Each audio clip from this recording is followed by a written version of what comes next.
Good evening.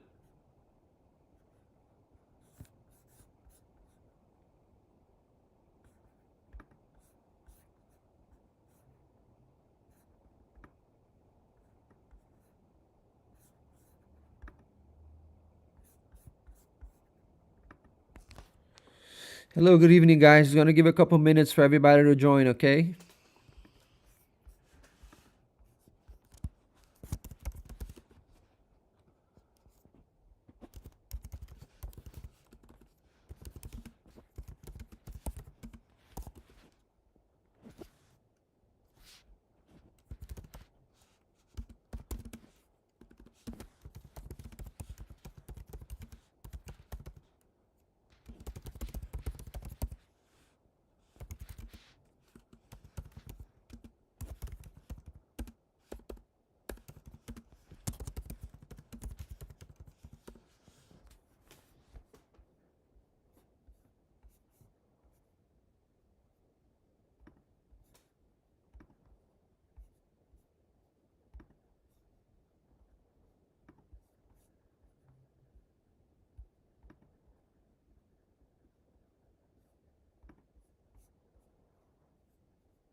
All right, checking. How you guys can hear me?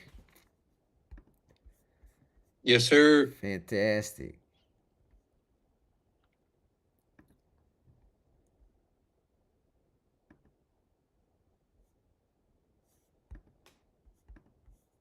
Why is this a little bit blurry?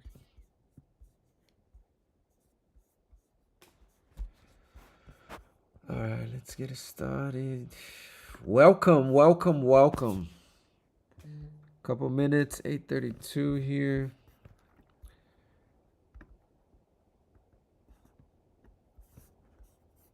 Let me see if I can change this here.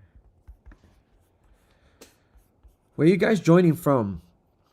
Where most of you guys joining from? Let me see. Let me see where you guys put it in the chat right there. Let me see. Most of the people loud and clear. Richmond, Virginia. I'm in Miami for those that don't know. That's why my time, anytime that I do these meetings, when I say 8:30, it's always gonna be Miami.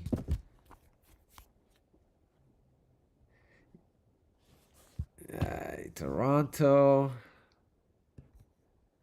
North Carolina, Maryland, ATL, it's in the house, New York, North Carolina, Iowa, the Bronx, Richmond, Toronto, Bay Area, yo, New York, Canada, Virginia. I like it. I like it. We got a diverse crowd today, man. Listen, welcome, welcome, welcome. For the people that were here day one, you saw how we rocked it. I want to take out this back. Give me 1 second. Let me just take out this blur from my window. I want to be able to see myself. Okay, let's see here.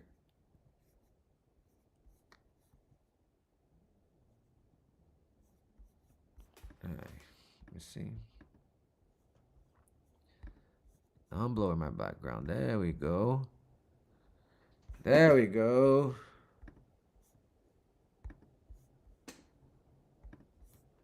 Okay, now we're gonna take off the portrait mode. Hey, now we're talking.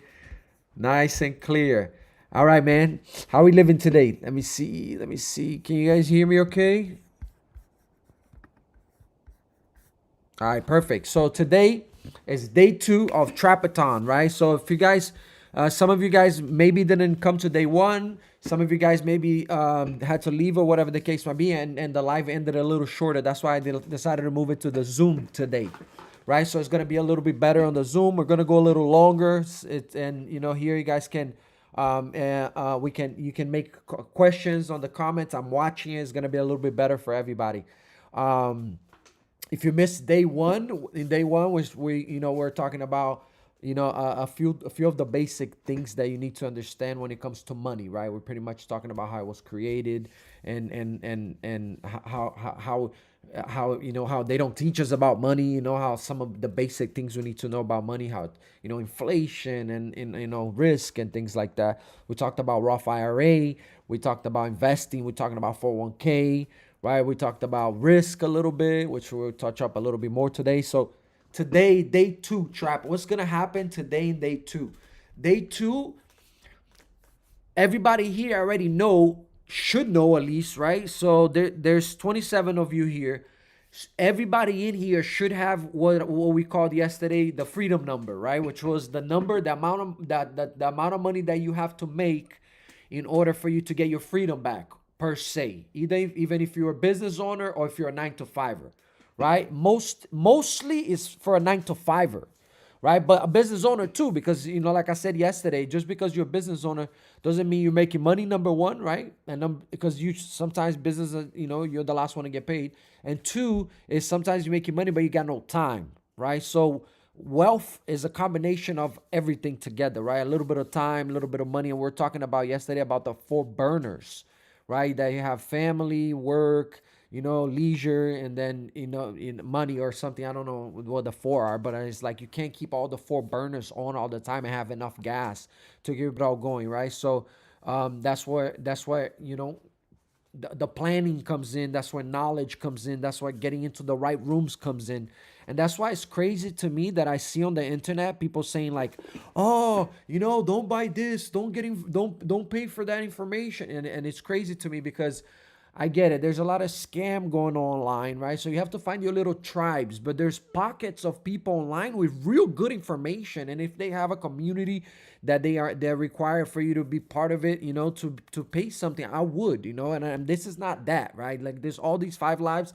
I always do it when I do these lives like this. They're for free. I give you everything that I give you in the 101. It's just not as deep, right?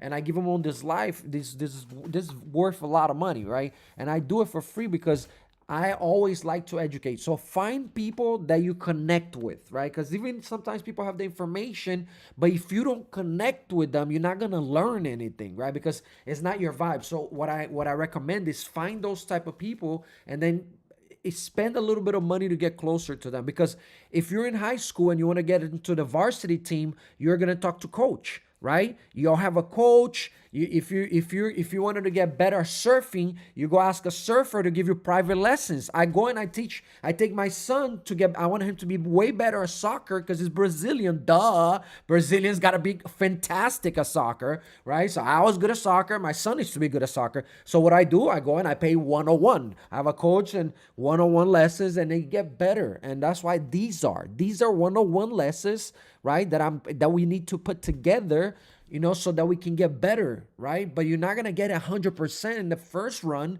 but you're committed, right? All 32 of you guys are here committed to learning this game. And so I'm gonna give it to you step by step. And my thing is this: I'm not good at a lot of things in life, but I'm really good at making things very simple to understand. I break them down to language that we can all understand, right? And if I don't do that, let me know in the comments right there, and we'll run it back until you get it, right? Today we're gonna have a little bit of more time. If you have to drop early, that's cool. Just remember, I'm gonna be here for a little bit longer because today's the real information, right? We start getting a little bit deeper in not only mindset, and then I start showing you a little bit more on of this thing. So today is day two, right? And today's gonna be about investor trader, right? So some people just want to invest and they just want to learn how to, hey, Trap, I just want to learn how to make a little bit more money. And then some people are like, hey, listen, I have money. I need to learn how to manage my money. Where do I put it so I can grow for retirement? Some other people don't even have money. Some of you guys here watching this video, no disrespect, you guys don't have money. You have a lot of time, but you have no money. So you guys need to get the mindset and then use this free information that is worth money, right? To learn a skill that can bring you a couple of dollars so you can start paying for information or investing little by little. Now, if you're younger, you have a longer horizon, right? right? That means you can take more risk. The older you get, the less risk you take because you have shorter time. But technically, making money is, you got to think in decades, at a minimum 10 years, right? And that's what makes the difference from the people, right? So today, by the end of the class, today, you guys are going to understand, okay, the difference between if you are, an investor, or if you are or if you want to be a trader, right? And we're going to talk about both of them today. And by the time we finish the class today, you should have an awareness of where you sit, and you should have an awareness of what it is to be an investor and how to do that basically, and then what it is to be a trader, right? And what's the difference and all that. So we're going to talk about those things. We're going to talk about some strategies that I use, and just really get a little bit deeper into the idea behind owning stocks, owning crypto, owning assets. Like, it could be gold. You can trade anything pretty much. You can invest in anything. You can invest in gold, metal, and paper. You can invest in cryptocurrencies, stocks. You can invest in business. You can invest in people. You can invest in real estate. If you don't want to buy houses, you don't want to have to go chase the plumbing of your rental, you can buy REITs, which is, stocks that are real estate stocks that pay you every month, kind of like a dividend, and you're earning off a real estate. So the ability to earn income with income, right? It's enormous, right? Enormous. You gotta pick a lane, okay? And then you ride that lane. And that's what these classes are about. They're about those lanes, right? I'm gonna bring these lanes to you, and you can understand them, right? Have a basic idea of them. And if you're sharp, you run with them. If you don't run with them right away, it's not that you're not sharp. You just need a little bit more practice than other people, right? Kind of like people that are good with computers are gonna most likely do a little bit better, because most of the time these are all softwares that we use to make us better, right? To digest information. Because let's be serious about it, right? We're all gambling.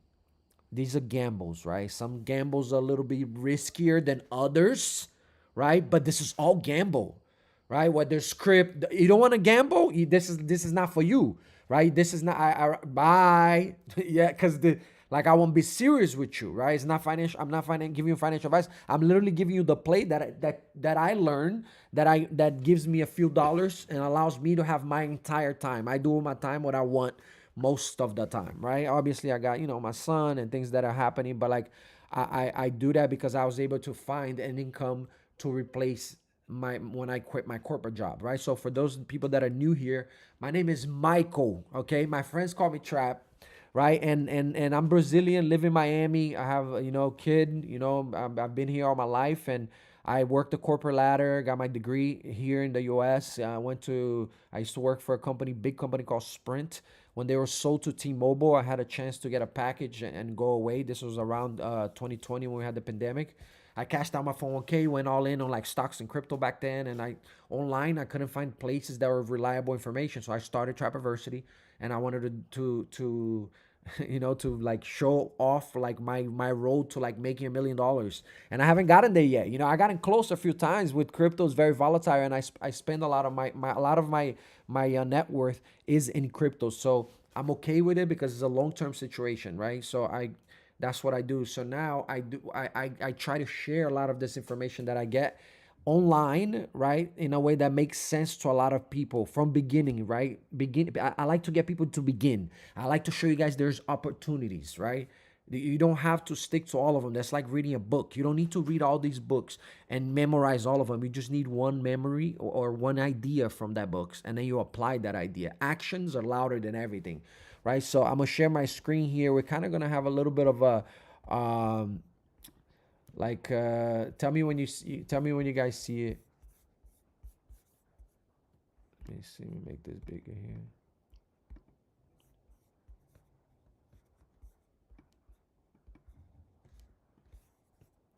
You see, yeah? Do you see the screen where it says Trappathon? Yeah, perfect, perfect. When I switch it, let me see. Boom. All right, perfect. So you guys can see the screen, right? So technically, there's we're gonna build, right? So every day we're gonna build a little bit on top of whatever we spoke about yesterday. So obviously yesterday, if you guys remember, we were talking about money and like how it become what it is today and where is it going in the future, right? So like real talk right now, in the next 10 years, the world is going to change more than it did the last 30 years. Okay. So think of it 20, years 2000. Some of you guys are too young to think that far, right? But year 2000, which is the year that I was around doing wild stuff, right? That was 26 years ago. Some people think the 80s was 20 years, it's 30 years ago. No, that's the 2000s. You feel me? That's how far we are in this matrix. So the next 5 to 10 years, the next decade is going to be faster acceleration when it comes to everything, the world, right, than it was the past 30 years. So you guys have 10 years, exactly 1 decade, to change your class, your social class status.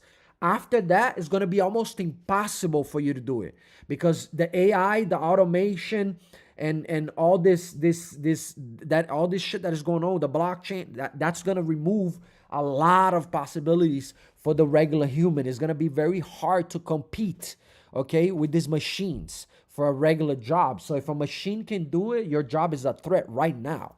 So I'm not saying this to scare you. I'm saying this to give you some urgency, okay? Some urgency that is right now that you need to start building a plan. And that plan can be, right, if you have money, it can be that you're building a portfolio and that's why you're here, to understand how to build that portfolio without losing, right? Taking control of that, not just sending money to a 401k and hoping for the best and hoping that you did the right thing 20, 30 years from now when you're getting ready to retire. No. The reason why you're here is either to make a little extra money or to learn at least where to put your money at a basic scenario, right? Or to multiply a little bit, taking more risk, right? Maybe trading some shit that you wouldn't trade before. Take more risk, little meme coin, a little wild situation, but the right way, right? Because there's always the right way. My dad used to say, son, everything has to go with moderation. But then he used to say, including moderation, right? So that's the same thing that you use for your portfolio, right? You have to understand your risk profile. How much are you willing to lose every time you put dollar into something? You need to know that before. And remember how we talked about yesterday, 2 types of portfolios. You have one portfolio where you just put there, right? You rebalance, you sell when it's really high. You do what's called the rebalance. We're going to get into that later. Right? But you do a rebalancing from time to time, and then you go back to your number. That number, we're going to work it out today. Okay? So we're going to start today with that number. And just remember, whenever we start talking about the number, we're giving you layers, right? So we already talked to you about how the money works. We gave you, long-term, short-term scenario, portfolio. We told you where those risks go, right? So like Bitcoin and things that are strong, those are in your long-term portfolio. If you want to buy meme coins and NFTs and you want to do wild business with your partners, selling sandals on the beach, like those things, that goes on your short-term portfolio. Like if you don't even have a long-term portfolio, you shouldn't even be doing those plays. Like for real. And if you do, let's say you have 3,000 in assets, that was the homework. Who got the homework done today? I don't want to shame nobody, but look, the homework is part of getting you guys in the mindset, you know what I'm saying, and taking this a little bit serious, because you're supposed to write down what you have, like the assets, right? And how many liabilities do you have? Because like the first thing you got to do is you got to track shit. You know what I'm saying? Like, excuse my French, but like when I want to emphasize something a little bit, you got to track stuff, right? So ideally, you want to track your expenditure. You want to know, want to have an idea. I'm not saying that saving the Starbucks is going to make you more money. I don't believe in that. You know what I'm saying? Like, I believe the contrary. I actually believe that you should be drinking the $5 Starbucks if you don't got the money. Because you should be in places where people are paying $10 a coffee. Those people got money. You should be in there talking to them if you don't got money. You know what I'm saying? Like, yes, you save your money, you go pay a $10 Starbucks, and you make sure you do it a busy one, and you talk to people and find out how they making money to pay for that $10 Starbucks, right? But anyhow, today is the day where we understand that part, right? Your transformation has to be done from the bottom level. First thing you need to understand is how much money are you willing to lose? Or how much money are you investing? Do you have money to invest? Do you don't have money to invest? Like all those questions, you have to answer those individually today. Okay, each one of you guys. And I'll be taking notes if I was you guys, because I can send you this PowerPoint later too. But what I need you guys to get here is the bottom line is that we have to understand money. We also have to understand our how we approach risk, right? Like how do we take risk? How much risk are you willing to take, right? Because depending, I told you, if you're a little bit younger, you take more risk. If you're a little bit older, you tend to take less risk.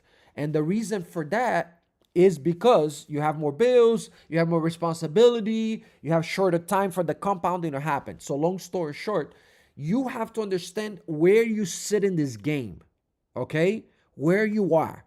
But I'm gonna give you the tools to understand how to do that. So the first tool that you're gonna need is you're gonna need to know where you sit in the risk, right? If you have money to invest already, or if you have already money invested, that's cool. You already have exposure. Now you just need to structure it. Okay, if I have 100 grand invested, 80% of that money is going to be in my long-term portfolio on things that are a little bit more stable, right? Based on my risk. You can have in there mutual funds, low risk. You can have treasury bonds, super low risk. You can have cash position, low risk, right? And then you can add things like Bitcoin, S&P 500, which is stocks. If you don't want to, you at this point, I would not recommend you to add Bitcoin, because like I'm not talking crypto, I'm talking Bitcoin. That is 60% of the crypto market, one coin. And then the other 40% is divided by 21 million coins. That's why I'm saying Bitcoin should be on your long-term portfolio along with S&P 500, right, which is the top 500 companies in one stock as an ETF. We were going to go a little deeper in that in the stock day, right, what it is if you guys don't understand it, right? But just remember, I'm working your mental first before I load it with the information that is going to be a little bit more clarity and into these topics. But before we get there, there's some things that you need to know and understand. One of them is risk, right? Like you need to understand risk, right? Somebody write down for me risk on the chat. Like you need to understand your risk. What is your risk? How much risk are you willing to take? So for every $1,000 that I invest, how am I investing there, right? In order for you to decide that, you need to understand what type of investor you are, right? Because first we're gonna talk about investor. Don't worry about it, because I'm gonna get to the degenerate side. Because out of 30 something of y'all here, I know 20 of y'all are here for the degenerate shit. Y'all just hanging out. Y'all wanna be here so that you pull up on the day that we're talking crypto or penny stocks or options, and you wanna get in there. I get it. But I'm gonna give you everything, right? Because I want you to learn. I want you to be able to learn things that you can pass on to your family. I want you to learn things that you can pass on to other people. Like blockchain, babe, right here, she learned a lot of things and she passes it on to the other stuff, right? So I'm gonna give you both, but I'm giving you more of the. I'm giving you more. Today is gonna be investor, and then at the end we'll talk trading, right? But most of the investing situation is, boom, got it. Trapp, got it. Long-term portfolio, short-term portfolio. I understand that part. I gotta calculate how much do I have at first, right? That's why one of the homework was calculate your assets and your liabilities, little 5 or 5, whatever. Boom. You need to understand how much money you have, how much assets do you have, so that you can be able to make a good decision, right? And how much money you're going to risk, in what time period do you want to risk that money, right? How much risk do you want to take, and how long are you willing to hold, right? And that's why they have this really cliche thing that says only invest money that you can afford to lose. And the thing is that if you're making the right decision, you're not losing the money as long as you have enough time to wait for the money to uh to return, right? Give me a second. Let me, guys, do me a favor, if you can mute it so that people don't hear you on the phone. Ranger.com or stop by. Great. Done. I got you guys. Don't worry. If you need to unmute, text me and I'll unmute. I'll let you unmute it. But for now, I'll just leave it like that. All right. So you see, she's been in the trap for a long time, and she understood the lesson.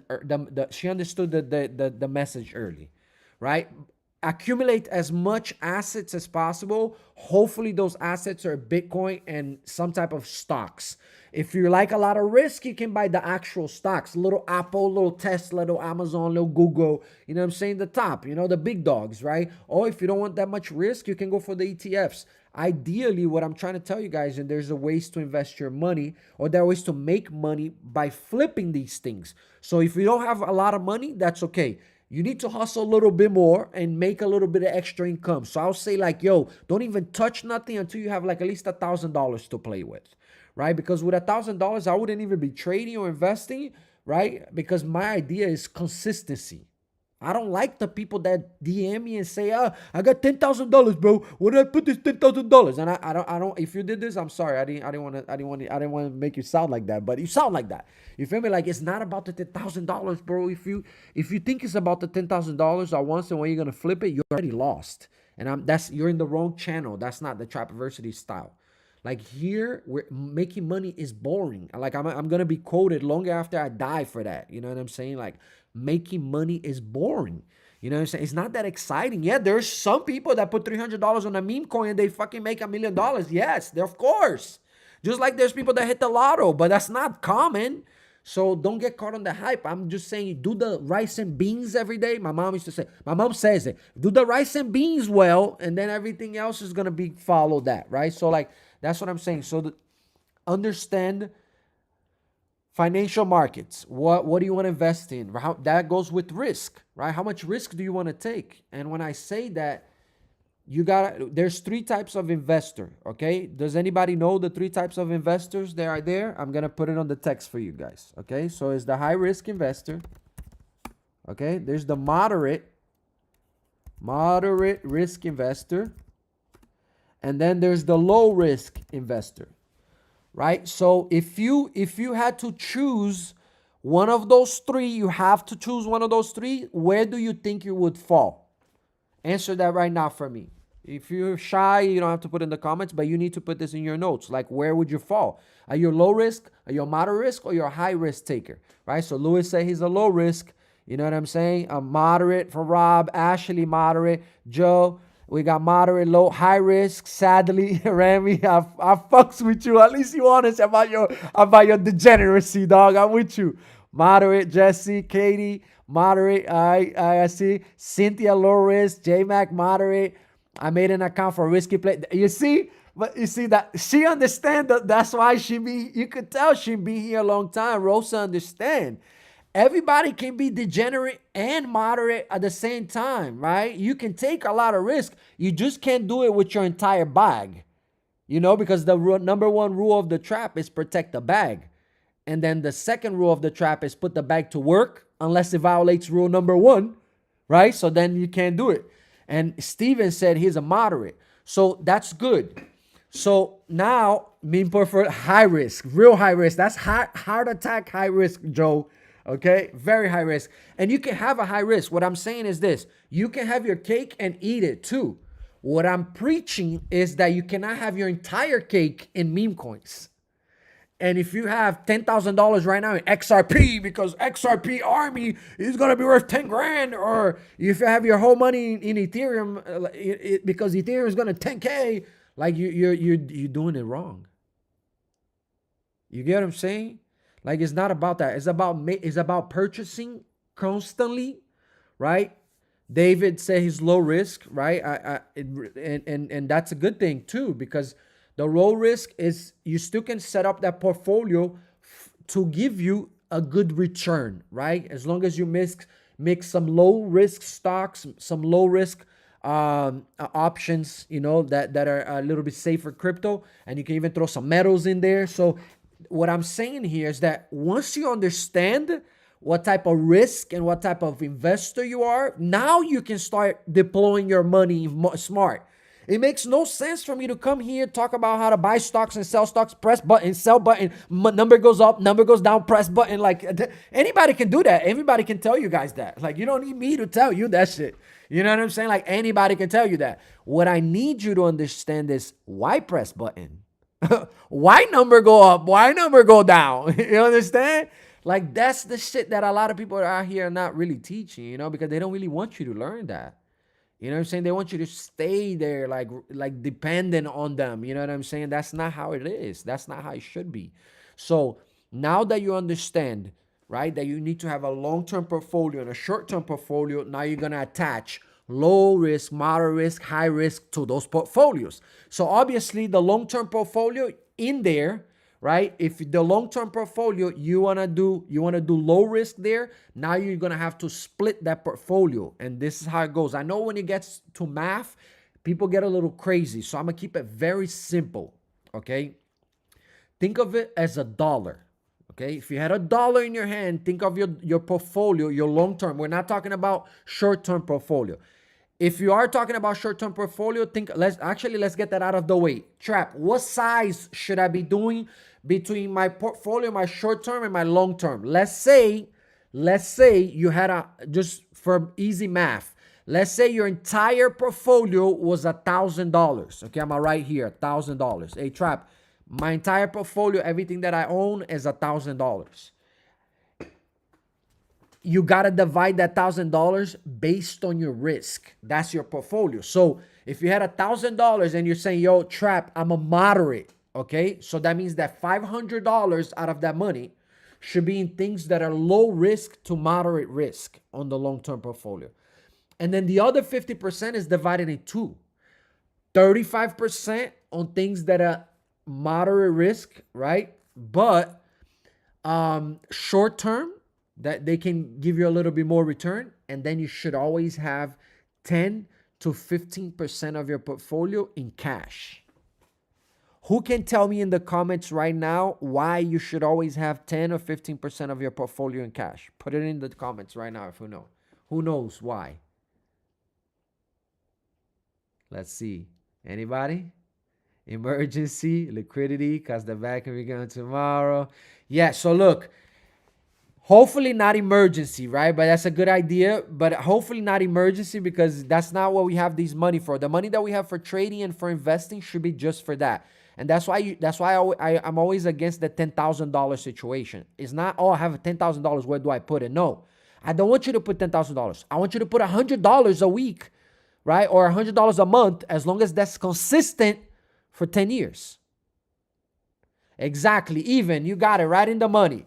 It's so that you deploy it when the opportunity comes.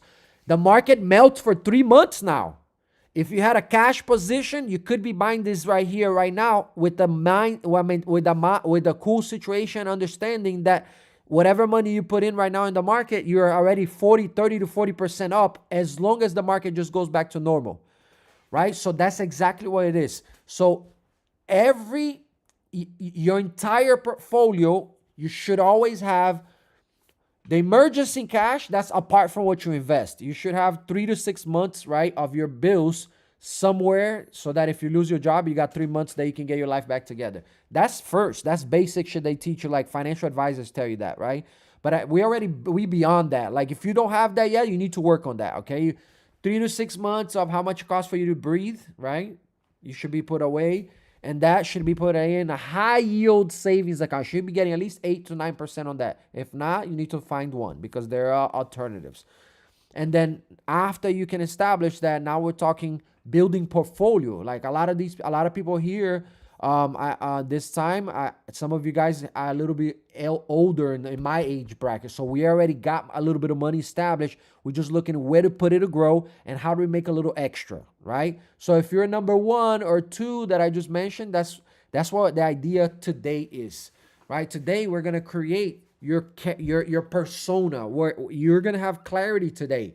Do you want to do the investing thing? Do you want to do the trading thing? You don't want to do neither of them. You just want to know how to manage your money and grow a little faster. This is what we're doing today, right? If you have any questions so far, put them there. We'll take a little bit of a break. Let me grab my water. Be right back.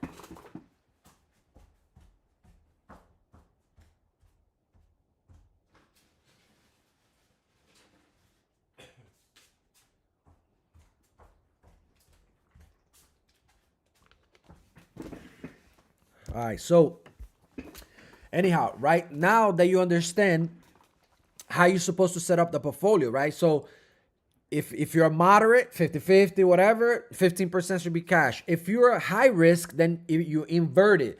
You're gonna do like a like a 60% more or less. It doesn't matter how you break it as long as you understand what it is. Because once you break it down, later when things grow, you need to do what's called the rebalancing, where you're gonna sell the asset and then put the position back in cash. Because if you deployed, yeah, Trap, I had a 15% position in cash, but I bought the last dip.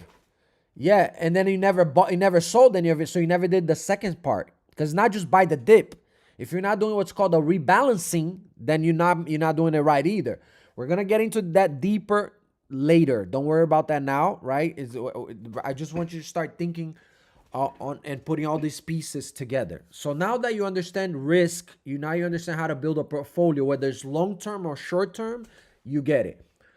Now, from your entire money, let's go back to scenario. If you had $1,000 today, most of it would be put on your long term. Like I said, it should be like an 80-20 situation. 80% should be going to your long-term portfolio where you're buying, you're thinking retirement, right? Because remember we talked about yesterday, if it costs you $40,000 a year to breathe, right? To live in this earth, which is more or less what costs most people today, is about 40 grand, maybe less, but like basic living, then you have to have $1 million so that you can withdraw 4% a year and not go broke on that money. Okay. So with that said, that's how much money you need to retire. And most people today in their 401ks, the people that started early, they have no more than like 100,000 to 150,000 in their 401ks, right? So that's not enough. It's not enough for retirement. And I'm not saying that I'm gonna give you a magic one that is gonna make you, but like we talked about yesterday, there are tools, right? Like if you're contributing to your 401k, you should also be contributing to your Roth IRA way more than your 401k. So there are ways to do things that are gonna give you better results, right? Than not. Then it's gonna give you better results than just leaving it the way it is. And that's the problem with us, right? Like we were taught to just let the white man or let the people in suits handle our money. As long as we don't lose the money, we don't want to know about it. Oh, you're gonna give me less than 1% of my savings account? Oh, you're gonna give me 2%, 3% of my savings account? Oh my God, thank you so much. As long as I'm not losing any money, Mr. Banks. Like that's ridiculous, right? With the inflation high, people are printing dollars. From COVID to now, they have printed more dollars than ever in existence. So like if you had $1 million 5 years ago and you have that money saved right now, that money it still says $1 million, but it's not worth $1 million anymore. It doesn't buy what $1 million 5 years ago bought. And you understand that, right? So that is called the debasement of the currency. So all the currencies that exist in the world, they, like we talked about yesterday, they've gone through a debasement period. And it's happening to the dollar, it's happening to the euro. It's just sped up because of the pandemic. They had to print money because the world stopped. Like, come on. When that happened before? Long story short, now you understand risk. Now you understand that you have to have two portfolios, right? You need to have one that you can take more risk on it. And then, yeah, Canada printed, everybody printed money, which was insane. Anyhow, now that you understand the portfolio situation, right? Then you can start you can start to build that. So that's one of the things that I want you guys to do for your homework today is you're gonna go and you're gonna actually create, like what are your long-term portfolio and your short-term portfolio. What's your split should be, right? Like, yo, Trap, I'm 50-70. I mean 50-50. I'm 70% long-term, 30%. I want you to give me that. And remember, your short-term portfolio should be much smaller than your long-term portfolio. And the reason for that is very simple. Let's say, for example, you choose to be 80-20. You're like, yo, Trap, for every $100 that I make, $80 I'm gonna put away in my portfolio that is for long-term retirement, and then $20 I'm gonna gamble, I'm gonna do sports betting, I'm gonna jump on crypto memes, NFTs, I'm gonna bring them back from the grave. Like, I'm gonna be doing all types of wildest stuff with it. God bless you, do your thing. I'm with you on that one, because if you really hit the right time, that $20 will be enough, right? Because if you do that enough, it's not about hitting one time and having luck. It's about doing consistently and extracting. That's why Warren Buffett, one of the best to ever do it, he said, learn how to make $10 first, then learn how to make 20, 50, 100 a day. And it compounds, and then you learn more and more and more, because once you learn how to make $10 a day, you're not going to stop making less than $10 a day, right? So that's the thing about investing and trading. The earlier you start, the better. But if you haven't started early, it doesn't matter, because as long as you start, you're already ahead of what you were yesterday. So understand what type of investor you are. One, moderate, whatever, Then once you understand that, you're going to build a portfolio, right? Hey, my portfolio is going to be, I am a high risk, moderate risk, whatever it is. And you're going to create a split. Okay, so I'm going to give you an example here on the text, okay? So let's say my portfolio is my 80/20. Okay, I do 80/20. So for every 100,000 that I have invested, okay, 20,000 of it is for risk. Okay, so like when I opened the trap room, that was a $10,000 opening. Right now it's that was a 10,000, right? That was half of my risk. And if that grows, I take profits and I put that back where? I put that back into the cash position. Because if you don't replenish the cash position, then you're not going to have the cash position. Now, Trap, when do I sell and replenish? Well, that you got to choose for yourself, right? It could be 3 months, or it could be a target. It's like, yo, I'm putting, let's say I have $1,000, so $200 for risk. Okay, I'm risking 200. Whenever I make 200, do I take out 200 and rebalance it then, or no? You gotta think that, right? You gotta start. Having you understand that you gotta decide that. It's not for me to decide how much money you want to make, because I don't know how long you got. I don't know how much money you're gonna risk. I don't know how much money you got to risk. I don't know how many times you can lose before you get better. So that's the thing. As an investor today, you should be taking less risk. So you shouldn't be losing no money. And that's the strategy that I want you. That's why I'm teaching you guys all this strategy now about understanding the risk, right? So if I was to build a portfolio today, right, with the strategy that I'll use, maybe for me, the 80/20 strategy. So 80% I'll put in long term, which will be crypto and stocks, and I have some metals as well and some cash. And then the short term strategy, that's when I do option trading with that, right? We have a group here. Some of you guys are in the group. We trade options with that. We trade sometimes perpetuals, which is crypto, right? And you're shorting or longing crypto as well. We're not doing NFTs now, but we did NFTs with that type of money. So that's one of the things. And the way you build that is by understanding the investment. Now, how can I make money with the investment? That's another thing. Many ways to different stocks that you buy. We're going to talk about it in the stock day, right? Because remember, today we're just creating the mindset. Was not really a lot of, this is how you do it. But in stocks alone, you can buy options, you can sell options, you can buy spreads, you can do swing trades, you can do option, you can buy and sell futures, like all that stuff. Those are all techniques that you can use or learn how to use in trading, just in the stock market, right? So the stock market is like $30 trillion, one of the biggest markets. Forex is much bigger, but the stock market is really big and there's a lot of liquidity in it. So investment wise, one of the best things as an investment is, like I said, once you understand how much money you want to make, you want to have a plan. How much money do you want to make, right? The best strategy that we talked about, DCA, okay? Because let's look here. A dollar cost average strategy is the strategy that is always going to pay, because you buy over and over and over and over, and eventually it compounds. I'll show you guys here. It's a compound calculator. Okay, so let me know if the screen switched for you guys too. Do you guys see the calculator for investment on your screen right now? All right, fire. So as an investor, right, you shouldn't lose money because you're buying things that are vetted, right? So in stock day, right, and in crypto day, I'm going to tell you how to analyze if something is good to buy or not. And we're going to talk about charts. I'm even going to show you a little basic charting. Don't go crazy. You're not going to get lost. It's some basic stuff, just so you know when to buy, when to sell, some basic stuff. So how to calculate price, averages, and stuff like that. Be like, oh, it's a good, so you can understand when is a good time to buy, when is a good time to sell. That's what I want from you guys. I don't care what skill you learn from here. I just want you to know when to do what and how, right? So pretty much that's what it is. Now, as you guys look here, this is what I wanted to tell you. If your initial investment, right? Let's say you have an initial investment of $1,000. Let's just do that, and you do 10% a year. That's the stock market gives you that, right? So that means every 10 years your money should double.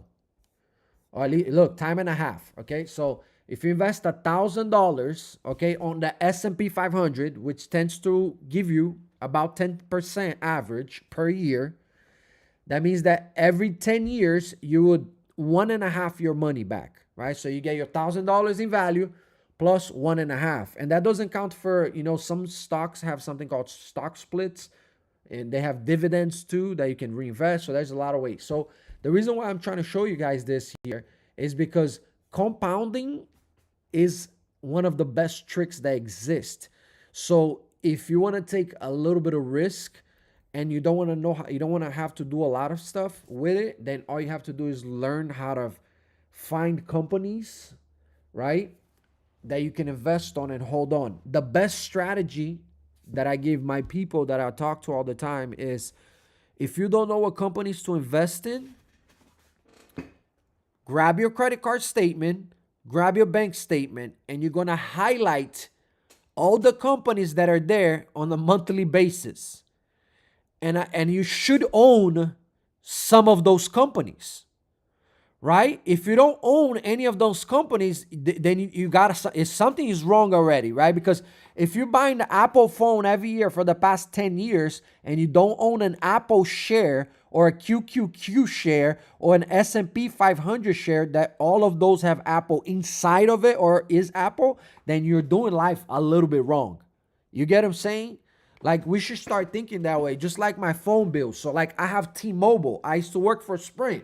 When I left Sprint, they gave me a package. They pay me in T-Mobile shares. So I have T-Mobile. I have enough shares that pay me every 3 months dividends, that with that dividends from those shares, I don't pay my phone bill. So if I paid $100 a month for my phone bill for 12 months, it used to cost me $1,200.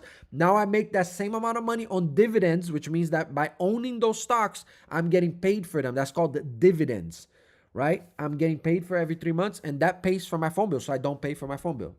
Phone bill canceled. So that's what you need to do. You need to cancel your bills in your life by owning the company or owning an asset that is going to pay for you, because holding the dollar is not going to happen. The dollar is a debasement currency that is losing value every day, even though it's one of the strongest currency that we have in the world still, right? So understand that. So now that you understand risk, you understand portfolio, you understand, now we're going to start talking about how as an investor, what are my options, right? So obviously I told you guys now, buying into companies, being ownership, and maybe you want dividends, right? If you want dividends, then you go into companies that pay dividends every 3 months. If you don't mind the dividends because you believe that the stock is going to have a higher upward momentum, then you buy the stock. Like Amazon don't pay dividends, I believe. Don't quote me on that. They didn't before. So if they don't pay dividends, then that means that their stock gets more money going up. So you have to just understand opportunity. Don't worry about it. We're going to talk about all of that on stock day. That's why I broke these things down, because you're not going to be able to learn all of them in one day. But I'm telling you what the opportunities are today. I'm giving you the mindset that you need to understand, that you need to open up your horizon, because you think $1,000 is a lot of money to lose, but it's not. When you have 10 grand, that's only 10% of 10 grand. And you can do that 10 times, and you're going to hit it one time, and that one time is going to give you 20 grand. And so that's what you need to understand, that comes with risk and return. So that's the next lesson. What is the return on investment that you expect, and what is the time that you expect? So one of them is called ROI. Okay, boom, boom, boom, boom, boom. Let's put it here, ROI. That's return on investment. The other thing you need to understand is, what is the time length of your investment? Remember, guys, I'm not talking to the degenerates today. Okay, we're talking investor. At the end, we'll talk a little bit about trading, but we're not gonna get too deep into that until we talk crypto, because that's gonna be crazy anyways. But the time length is important, right? Because how long are you expecting to get paid, right? Some of you guys don't even know. You just buy stuff and you're like, oh, I heard it was good. The Trapp told me it was gonna go up. I don't know. I don't know. Why did you buy it? Because if your why is not strong enough, you're going to sell it the first minute that it dumps a little bit. So how long are you willing to hold, right? That's the time length that I'm talking about. How much are you expected to make? That's the ROI, right? How much are you willing to invest and lose to get that ROI that is higher? That's risk. I talked about risk already.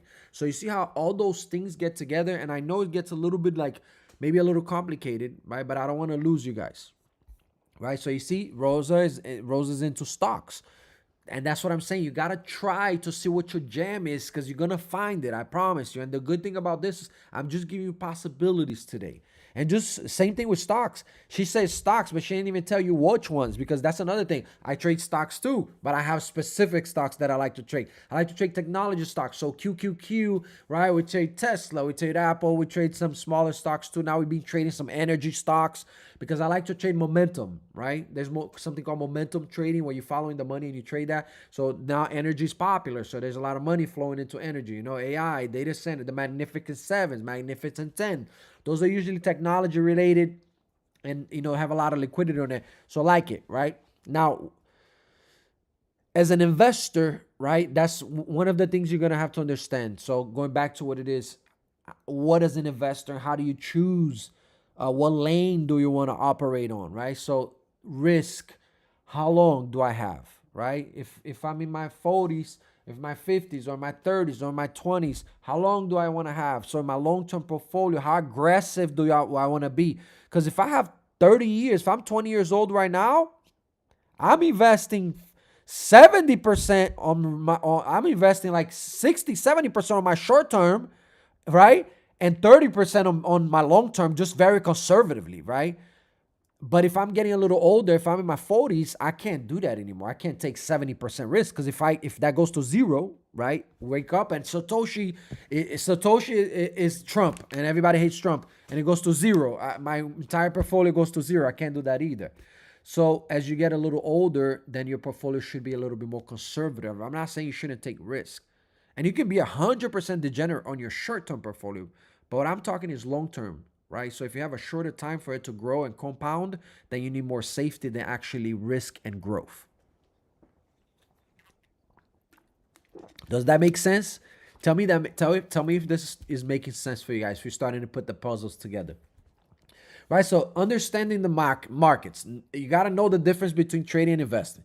You got to apply some type of structure, right? Which I'm going to give you in the stock days, right? Then once you apply the structure, you can't be going everywhere. You got to use the Trapp structure first.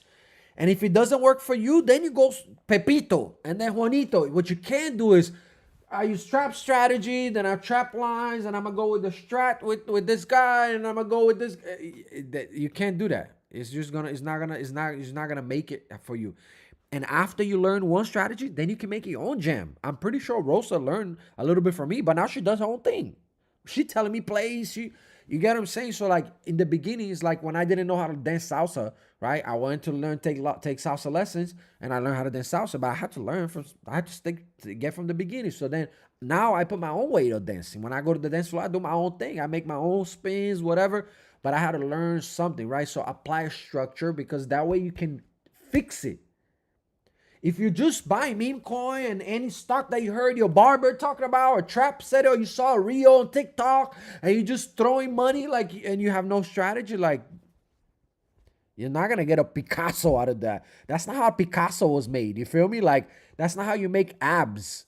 You know what I'm saying? Like abs are not made throwing things around. It's repetitive, consistent, planned work with adjustment. Hey, I'm in the gym 3 months. I ain't getting no abs yet. Well, get in the kitchen. Fix your kitchen. Yo, get in the kitchen. I'm in the kitchen. I'm in the gym. I see some, but I'm not there yet. Well, you need to look at something on something, like, you get what I'm saying? Like there's layers, right?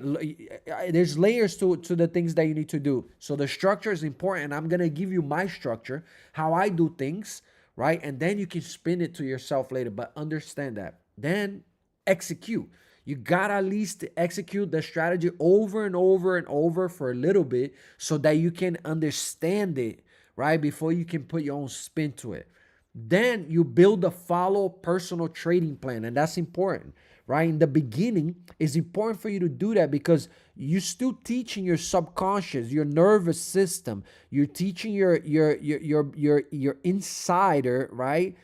What is it that your expectations are? How are these things functioning? What are the patterns that you're looking for? So you have to be repetitive. So you have to have some type of a journal. You have to have somewhere where you keep your things. So that's your second job for today. So the number one homework for today, AI, remember this please for the notes. The number one is they're gonna create their risk portfolio, right? So they're gonna tell me, hey, Trapp, this is my long-term portfolio. This is the breakdown: 50% Bitcoin, 50% whatever, 10% and then you're gonna create a short-term portfolio. And I want the breakdown: 80% or 20%. I want all of that. If you don't understand what that is, ask me. Don't be shy. DM me, and I'll tell you how it is. That's number one. So whenever you come tomorrow, you're gonna know what kind of portfolio you have, how much money you have, and how do you do that if you don't have no money? I got you. You're gonna go to CoinMarketCap, okay, and you're gonna create a profile there. Once you create a profile there, create $100,000. You can start whatever money you want. Just do $100,000 and go ahead and buy things with it. It's gonna be only crypto, but at least you're gonna have a portfolio that you can understand what we're gonna be talking about, so you can move it, right? So that's the other thing. So go there, create a profile, CoinMarketCap, and then create a portfolio that you can watch worth 100,000. And the breakdown of that portfolio should reflect exactly what you want to build if you don't have one, or exactly what you're building, right? So 80% should be solid things, should be like mostly Bitcoin, Ethereum, Solana, things that are top 5, right? You should have no meme coins in there, right? That meme coin should be on your 20% of your money. So if you have 100,000, should be no more than 20,000 spread across like coins that are beyond the top 10, top 20. You know what I'm saying? So like feel free to go and build it, right? And then after this, I'm gonna send you guys to in the email follow-up. I have a place that you can do that for stocks as well.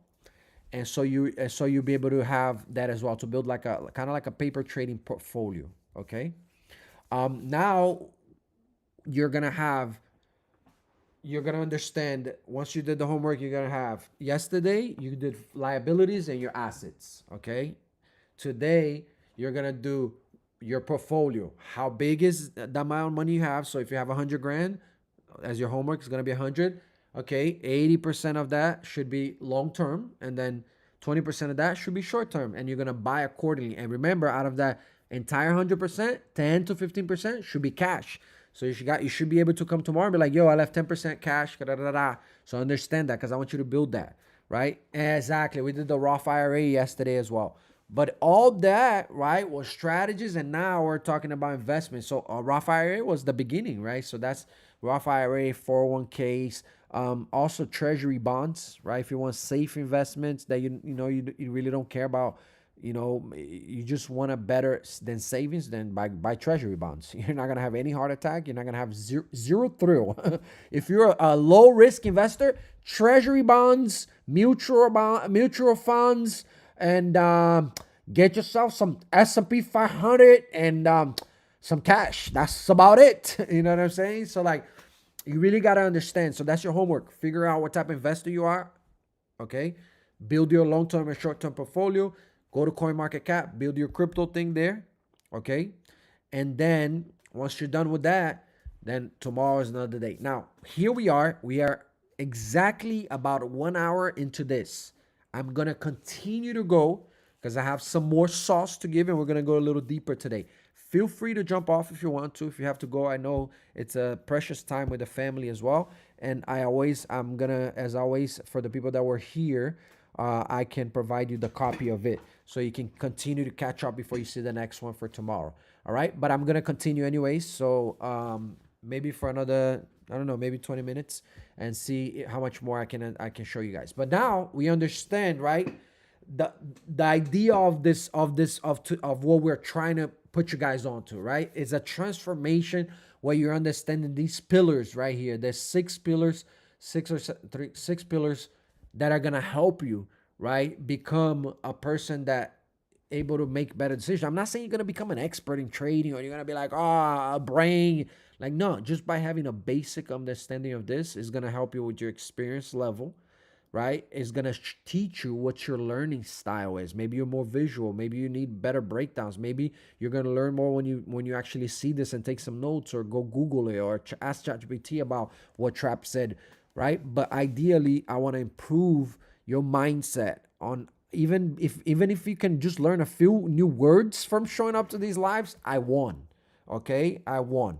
So now that we talked about that part, right? We now we understand that the whole thing is an actual transformation.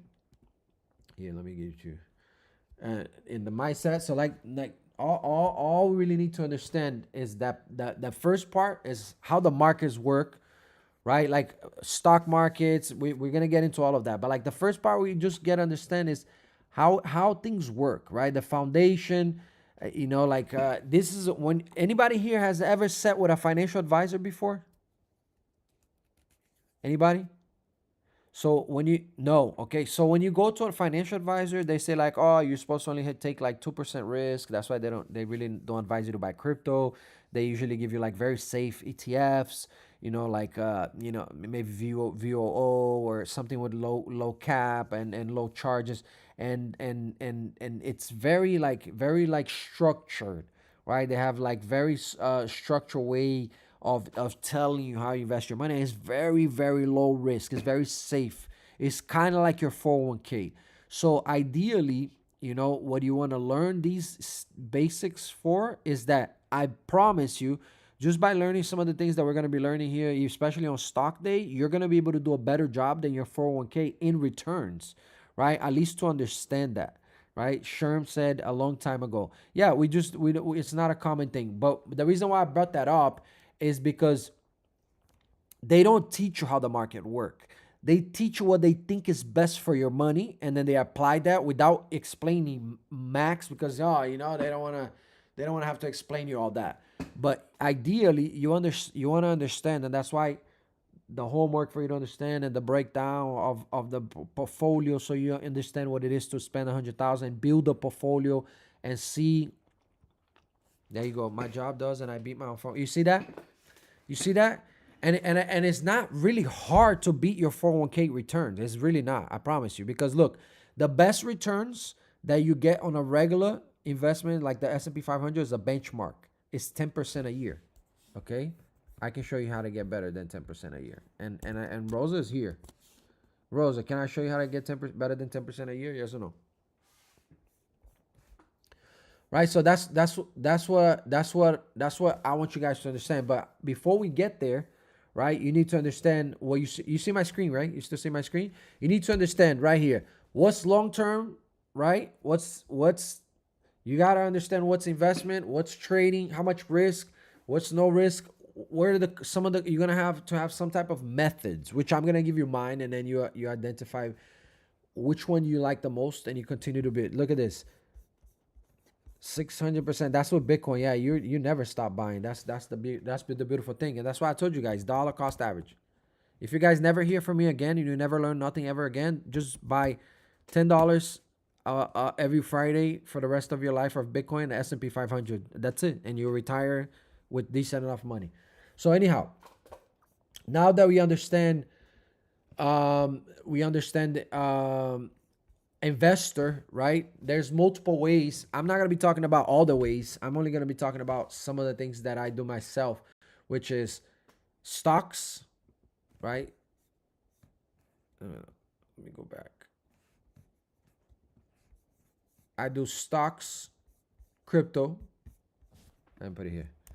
Stocks, crypto, metals, right? So those are the assets that I'm familiar with that I like to do. And then I have the Amazon, right? But the Amazon's not, I don't consider more like an asset. The Amazon, the FBA that I do is more like a business. And I'm gonna talk about that too. That's gonna be, I don't know, I think it's day 5. But my assets, stock, crypto, and metals. And when I mean metals, like real metals, like I have like real gold, real silver, platinum, I have some silver coins that I've been buying and that I bought since COVID. I actually sold a lot of gold that I had too to buy some crypto, but those are all things that you can do as an investor, right? And like I said, depending on how much risk do you want, right? So like a lot of the people say that that they don't want a lot of risk, they're moderate risks. So yes, Keisha, it is a good buy, right? And metals in general right now is a good buy because central banks are buying metals. Companies are buying metals like USDT, which is a crypto company. They are buying metals. So metals are going to be really good returns. So silver, gold, copper, palladium. Palladium is really cheap right now.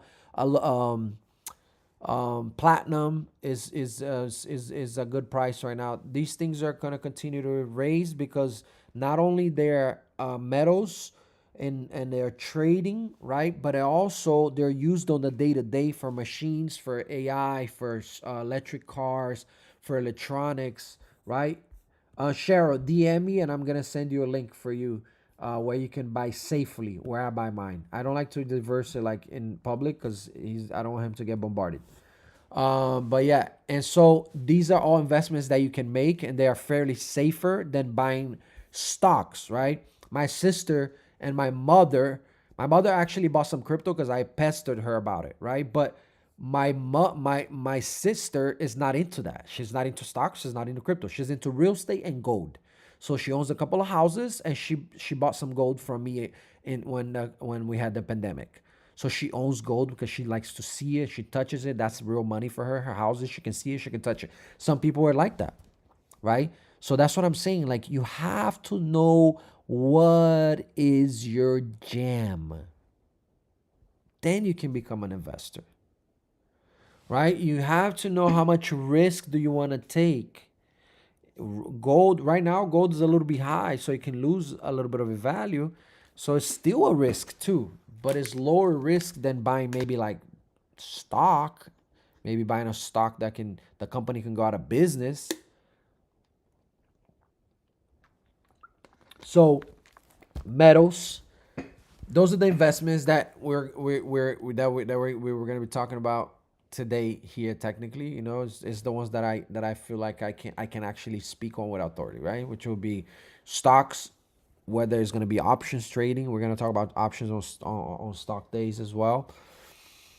And you can buy and hold as well. You can do something called a swing trade, which is when you hold a little bit longer than a day. You know what I mean? So those are all the strategies that we're going to be able to apply for stock trading. Now, do you guys have any questions for me before I talk a little bit about? I'm gonna close here very soon. Just want to finish up with a risk example here for everybody. But pretty much, we've applied the layers that we need so that we can get to the next level tomorrow, which is like, you know, option one or option two, and how do we do this?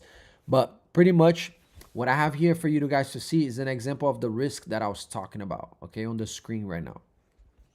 So far, so good. Great information. Thank you, Keisha. I appreciate it. It's only gonna get better because the thing is, I can't give you very hard information on day two because it's hard to digest. So by the time you get, like little by little, we'll get there. But hey, Jesse, I think that's you writing on the screen. Try to not do that, please. Anyhow, so this is what I mean by risk, and so you can have an example.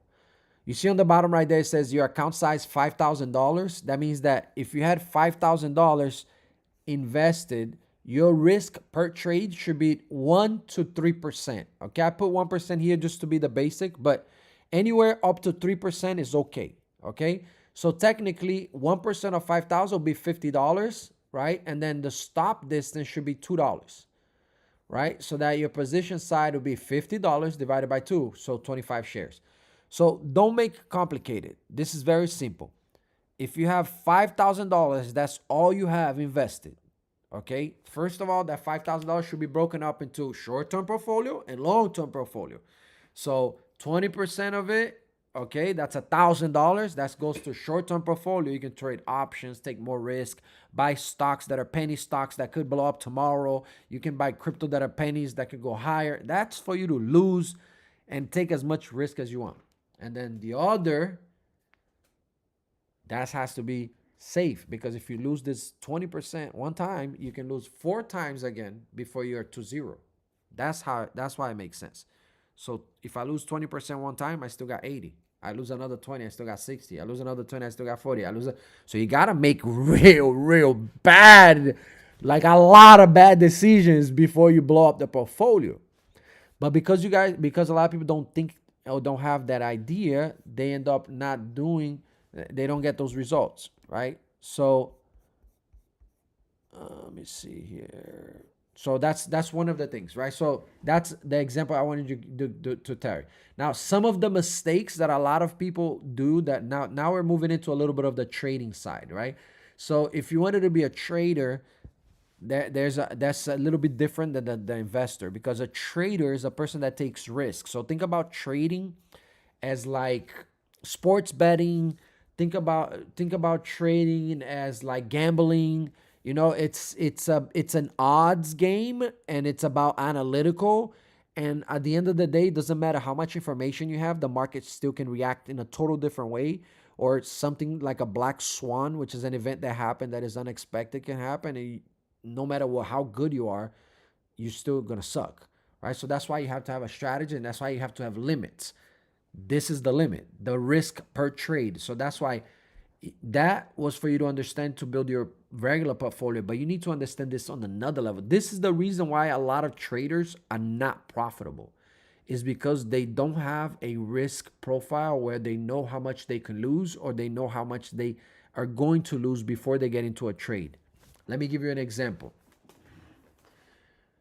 Instead of having a percentage stop loss, okay, because that's one of the common mistakes. On the right side says no stop loss. Trading without a predefined exit is gambling, not trading. Very important, okay? Trading without a predefined exit is gambling, not trading. So what that means is that if I'm going into a trade, I should know, how much do I want to get in at? How much do I want to get out at? How much do I want to make? Why would I leave this trade? What has to happen for me to leave it? And how long I'm willing to stay? Look at 6 things I was able to mention before I got into a trade. Be serious about yourself. How many times did you think about 6 things the last time you bought an asset? I promise you didn't. Maybe a couple of you guys. And that's the difference between the people that get the results and the people that don't. Because if you don't have a strategy, you cannot repeat it. If you cannot repeat it, you cannot adjust it. If you cannot adjust it, you cannot have consistent results. Okay? So you need a strategy so that you can adjust it, right? So that you need to repeat it, right? A strategy so you can repeat it. Repeat it. Why? Because you need to adjust it. Why? So that you can have consistent results. I put it in text for you guys. Okay? You need a strategy so that you can repeat it. As you repeat it and you don't get the results that you don't want, you adjust it. And once you adjust it over and over and over, you can get the results. Are you going to get 100% results? No, because if I did, then most people wouldn't be here. Because if I can get 100% results, then everybody can get 100%, right? AIs are probably going to get a little better results than us. But yes, I can repeat. I just put it right there for you. It's strategy. The 6 things that you said is the strategy. You need a strategy. You need a strategy, right? So you want to have a strategy so that you can repeat that strategy. Okay, and then as you repeat it, if it doesn't give you the result that you want, you adjust it, right? And as you adjust it over and over and over, then you're going to get the results. And obviously the results are going to get a little bit better as you go. Now, for me, the stop loss is number 1, right? So that means that when I go into a trade, I know how much money I'm going to lose. Some people use a percentage. Some people, I use what's called a position size, okay?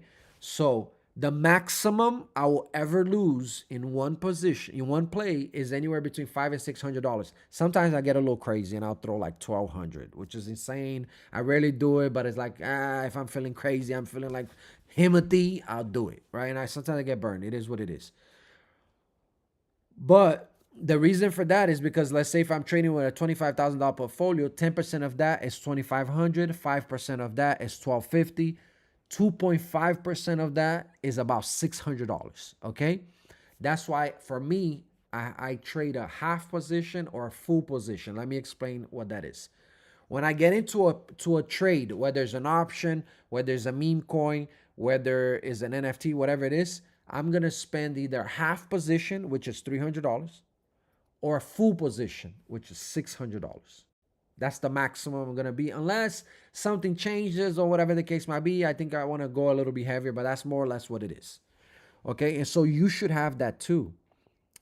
Or you can have a percentage. You say, Trap, that's too much for me. I don't have that kind of money, so I'm just gonna go with 10%. So if I'm investing 200, whenever I lose 10%, I'm out. So if I put $200 and it went down $20, I'm out. I kept my 180. The reason for that is that you have to have that, because if you don't do that, you're gonna lose the 180. And then how many times can you lose 180 before you quit things? Right? And that's why the risk is so important. But before you understand risk, you need to understand how much money you have. Before you understand how much money you have, you need to understand about portfolios. Before you understand about portfolios, you need to understand about money. That's what, do you understand now? Do you guys get it? Why day 1, day 2, day 3, and how we're building to get to where we need to go? That's what we got going on here, right? So the stop loss, you got to have it.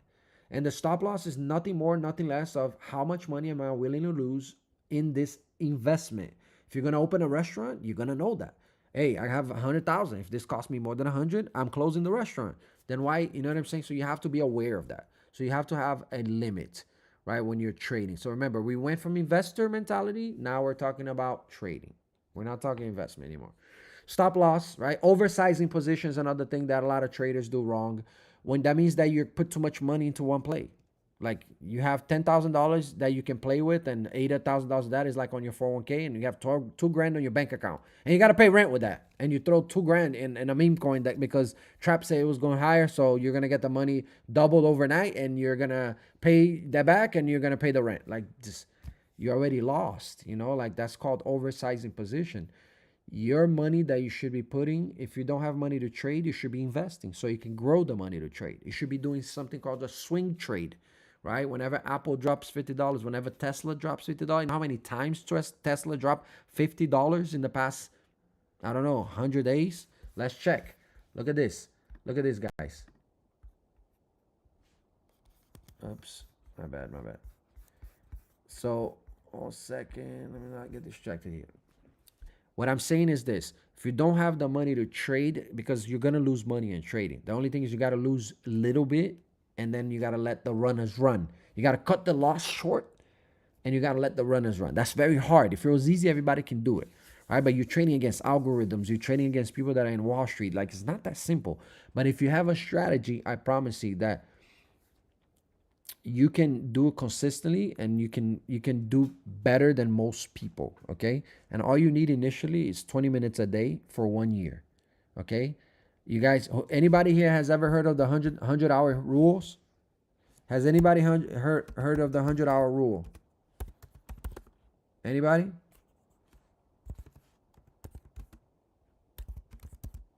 Look it up later, okay? It tells you that 18 to 20 minutes, all you have to do is spend 18 to 20 minutes a day for 1 year, and that will put you ahead, I believe, is like 90% of other people that do that same skill.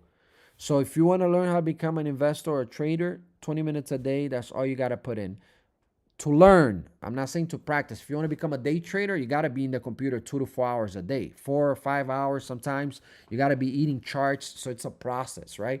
But you don't need to be in front of a computer every day to be a swing trader, right? You don't need to be in a computer all day to know that when Tesla drops $60 to $70, you buy that stock and you sell it back when it goes back to $70. That's called a swing trade, right? So you can do that with options. You can buy the spot, which is the actual stocks. So there's multiple ways to do it, but understand that oversizing position is a no-go, right? Another thing that people do a lot is revenge trading. The way I work is if I have more than 2 losses in a day, I don't trade that day anymore. Like I get smacked 2 times, I go away. If I'm day trading, obviously. But if I lose really big on a couple of things that I'm betting that week, I just don't trade, right? Because not trading is also a position, right? You're preserving capital. That's the rule number 1, right? Protect the bag. Rule number 1 of the trap, protect the bag.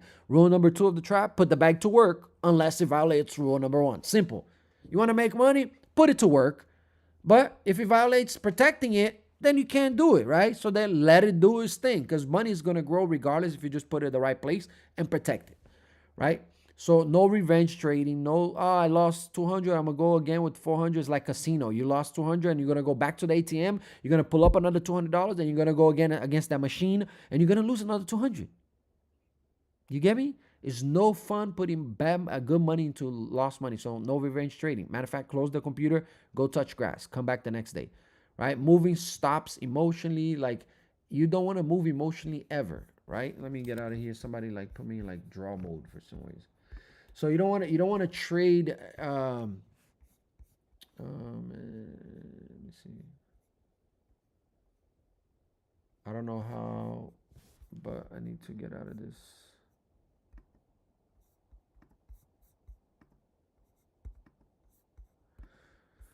You see? There we go.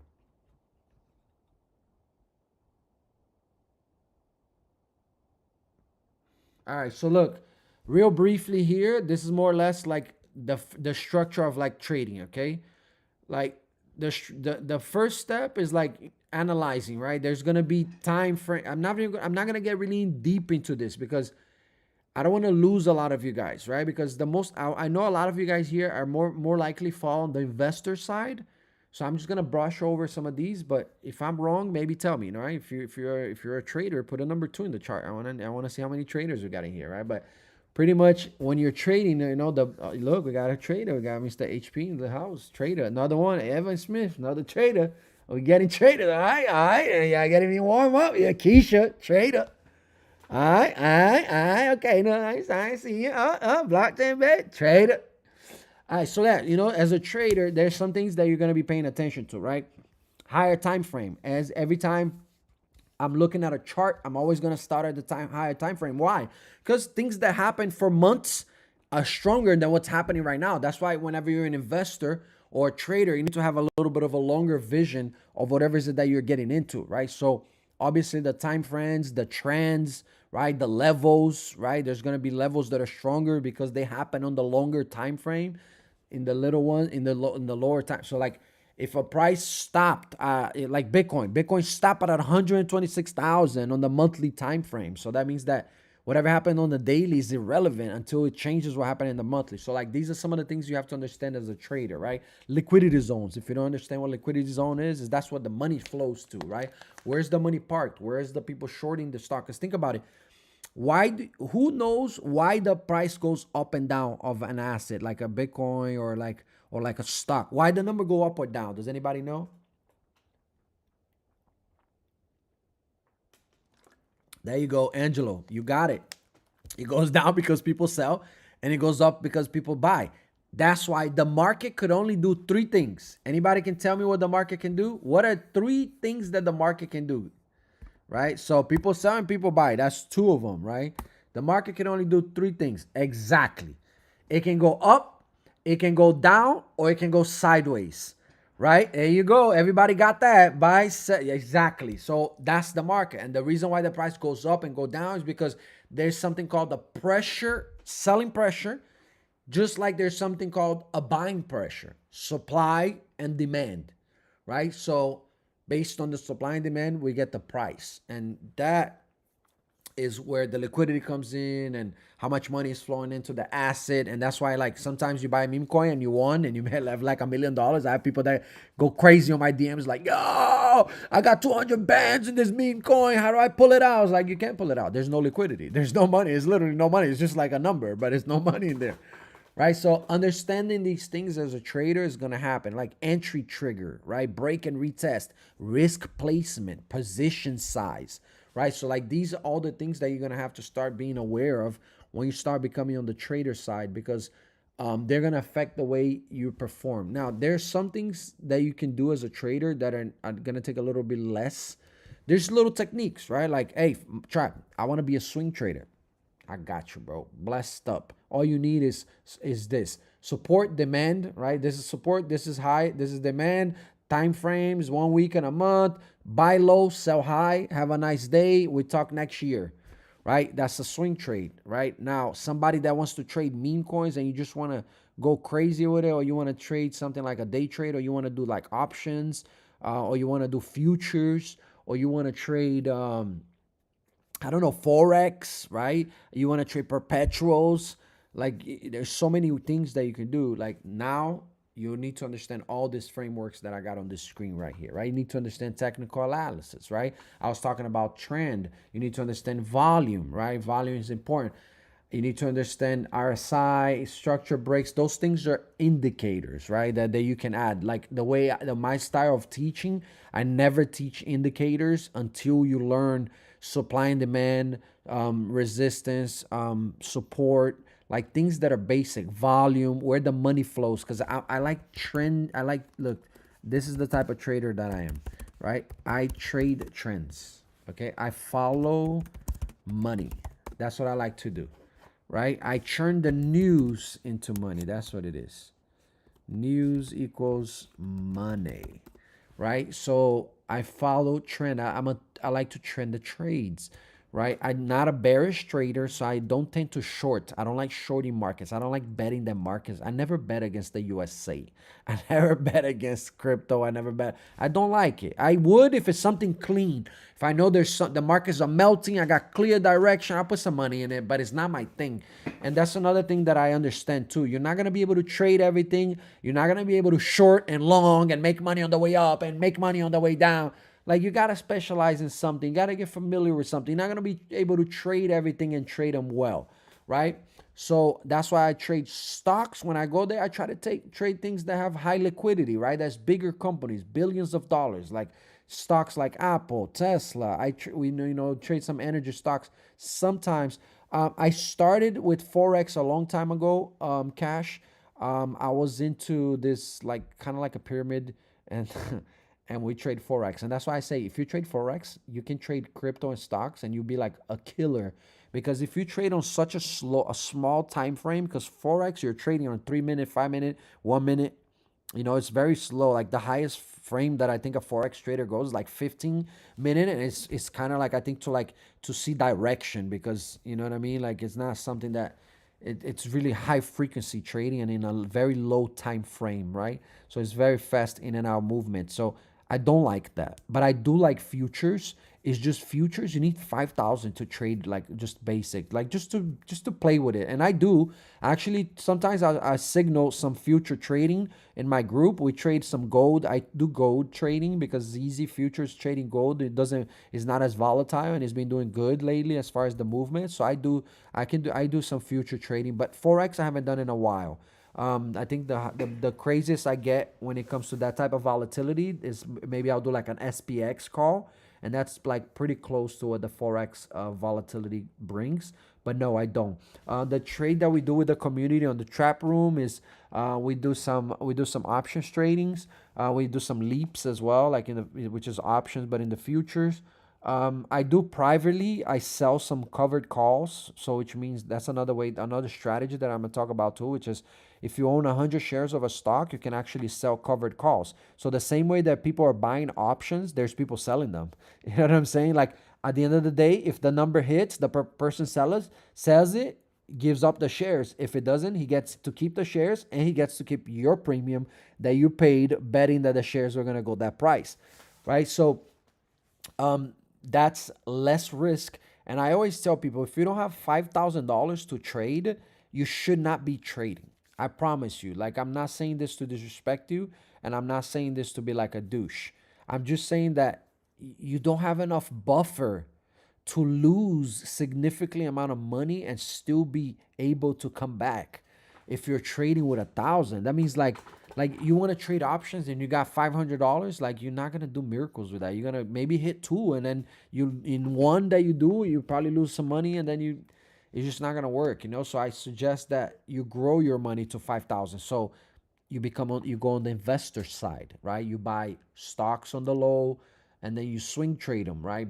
We can get levels on the day of the stocks. We're getting into a little bit of charts, and you'll see levels. So like I would teach you levels, so that way you would know, like, when you look at a stock, you can know if it's priced good or not. If you wanted to buy it, what that price will be, right? So I'm going to show you how to do that too. So as a trader, if you should not be doing high risk trading like futures, like perpetuals and things like that. If you don't have more than 5,000, if you have less than 5,000, you should do what's called the building of your portfolio, right? You should have, and that's just 5,000 to gamble. You know what I'm saying? If you only have 5,000, I'm talking about 5,000 just to trade. That 5,000 should be your 20%, not your 80. You get what I'm saying? Like not your 100%. So like you need to build. Long story short is that if you don't have the amount, you see this. Look at this. You see this? Look what she said, right? She's it don't yes. I might sound like I'm crazy when I say these things, and I might sound like I'm disrespectful and I don't believe in you. And it's not that. You know what I'm saying? I've just been around the block. You know what I'm saying? Like I took my experience from the block, and then I invested in Wall Street, and I know everything will do, and exactly that. Look, she blew a $1,000 account a couple times, and then now she's an investor again, right? Because it's high risk. It's not as fun, and it doesn't pay like everybody does. And if it does pay, it needs time. You need to mature and learn the risks. You get what I'm saying? So like, Cash, I'm not saying it's impossible. All I'm saying is that what if you knew what you know now? Not right. So that means if you blew up a 1K a few times, let's just say it's 3K. Now you understand that if you would have had just put 80% of those 3K on your long term, you still would have had that money, right? Because most people are trying to outrun and make the money overnight. But remember what I said? I'm gonna die and this thing is gonna live forever. Making money is boring. You know what I'm saying? I'm not saying you can't take the risk, but all I'm saying is that you shouldn't be blowing your entire bag like that, right? That's why I'm saying you got to break it down, take less risk. Because listen, if you're in the right place at the right time, like you think you are when you're spending that $1,000, $100 to $200 will give you good results. If you're in the right place, if you would have put $100 or $200 in the Trump coin when it launched and that shit went to fucking $70 billion, you would have made ridiculous amount of money, like $1.5 million out of $200. So what I'm trying to say is that never keep chasing, right? Bitcoin was $15,000, then it was 125. Now it's half price again at 60,000, and people do not understand that this is not going to zero like people are trying to say, right? It's never going to zero. It's never going to zero. So opportunities are knocking. Tesla is building robots. Apple is building AI. Google is building AI. These companies are not going away. They're only going to get bigger, right? So you positioning yourself as an investor or as a trader in this time is only going to benefit yourself. So I'm going to start closing it out here. We've been together for about an hour and a half. I wanted to thank all of you guys for, sticking with me. This is just day 2. We're going to get a little deeper. I try to maintain the same thing tomorrow we'll get a little bit about into this other techniques. But what I want you guys to understand is right here, what I get you right here. For you to succeed, you need to respect your risk before your profits. If you don't understand your risk, you're gonna blow up every time, and you're gonna lose the money if you don't have a strategy. You need to understand the risk, right? Capital preservation is the foundation of longevity. That's rule number 1 of the trap. Protect the bag. Put the money. If you buy the money and you put the money in good stuff and you just protect it, it'll grow. I appreciate you for pulling up. Yes, anytime. It's gonna get better. By day 6, you guys. By day 5, you guys are gonna be ninjas in this. Thank you, bro. I appreciate it. And we're going to continue to do it on the Zoom tomorrow, right? Thinking probabilities, focus on the process, stay as much neutral as you can. No oversizing, no overtrading, no ignoring stop losses, no chasing momentum. You know the vibes. I'll see y'all tomorrow, man. Hopefully I was able to add a little bit more to your knowledge bank. Peace.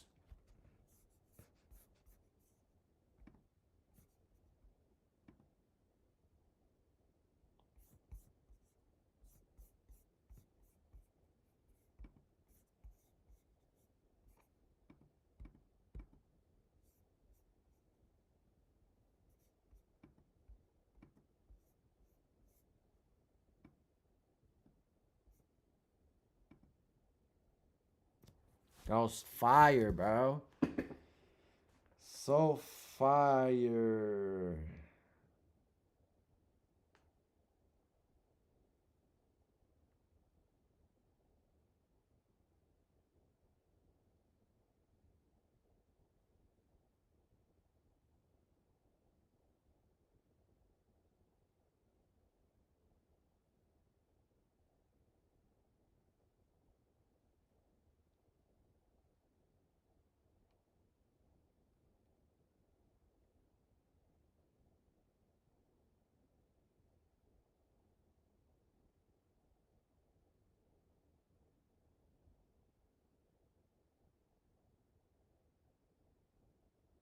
dumb, bro.